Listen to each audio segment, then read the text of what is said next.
Hello student, class 9 से हम लोग एक्सेलरेशन से फैमिलियर हैं और लीनियर एक्सेलरेशंस के बारे में हम लोगों को अच्छे से पता है, क्योंकि न्यूटन सेकेंड लॉ क्या बोलता है, F equal to M A. तो यहाँ पे जो लीनियर एक्सेलरेशन है ये क्या है, ए है, राइट। एम क्या है, मास है। तो अगर हम एक्सटर्नल फोर्स लगाते हैं जो कि ए एक्सेलरेशन प्रोड्यूस करता है बॉडी में, वो किसके डायरेक्टली प्रोपोर्शनल होता है, proportional to the mass of the body होता है। Force is directly proportional to the acceleration होता है। इसी पे न्यूटन सेकेंड लॉ था, F equal to M A. लेकिन वो एक्सेलरेशन क्या था, लीनियर था, और फोर्स क्या था, वो एक्सटर्नल फोर्स था जो अप्लाई किया गया था बॉडी में, राइट।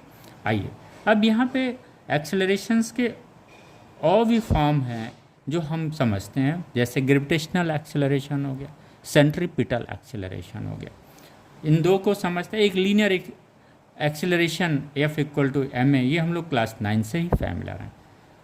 यहाँ पे क्या था, एक्सटर्नल फोर्स था।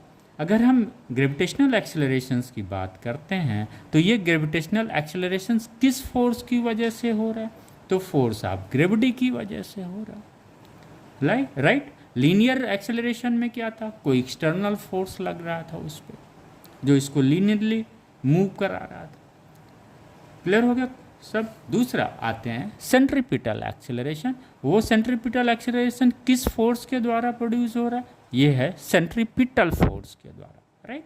तो फोर्स डिफरेंट जब हुए, linear acceleration A F equal to M A, यहाँ पे फोर्स बदला, फोर्स ऑफ ग्रेविटी हुआ, तो यहाँ पे हमने क्या पाया, gravitational acceleration in the body मिला।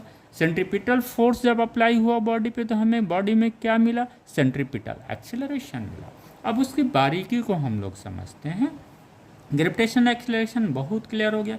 यहाँ पे क्या है, ग्रेविटेशनल फोर्स है। सपोज ये कोई प्लेनेट है या अर्थ है जिसका मास एम ई है, और ये एम ई जो है इस एम को पुल करता है, कितना फोर्स है, एम जी फोर्स है। लेकिन इनके बीच जो फोर्स ऑफ ग्रेविटेशनल अट्रैक्शन है क्या है, G M E, mass of the planet into mass of the body divided by r square। g is the universal gravitational constant। इससे हमें g मिल गया। ये g जो है बॉडी के मास पे डिपेंड नहीं करता है। सिमिलरली सेंट्रीपिटल एक्सेलरेशन में क्या होता है, सेंट्रीपिटल फोर्स की वजह से ये एक्सेलरेशन प्रोड्यूस होता है इन द बॉडी।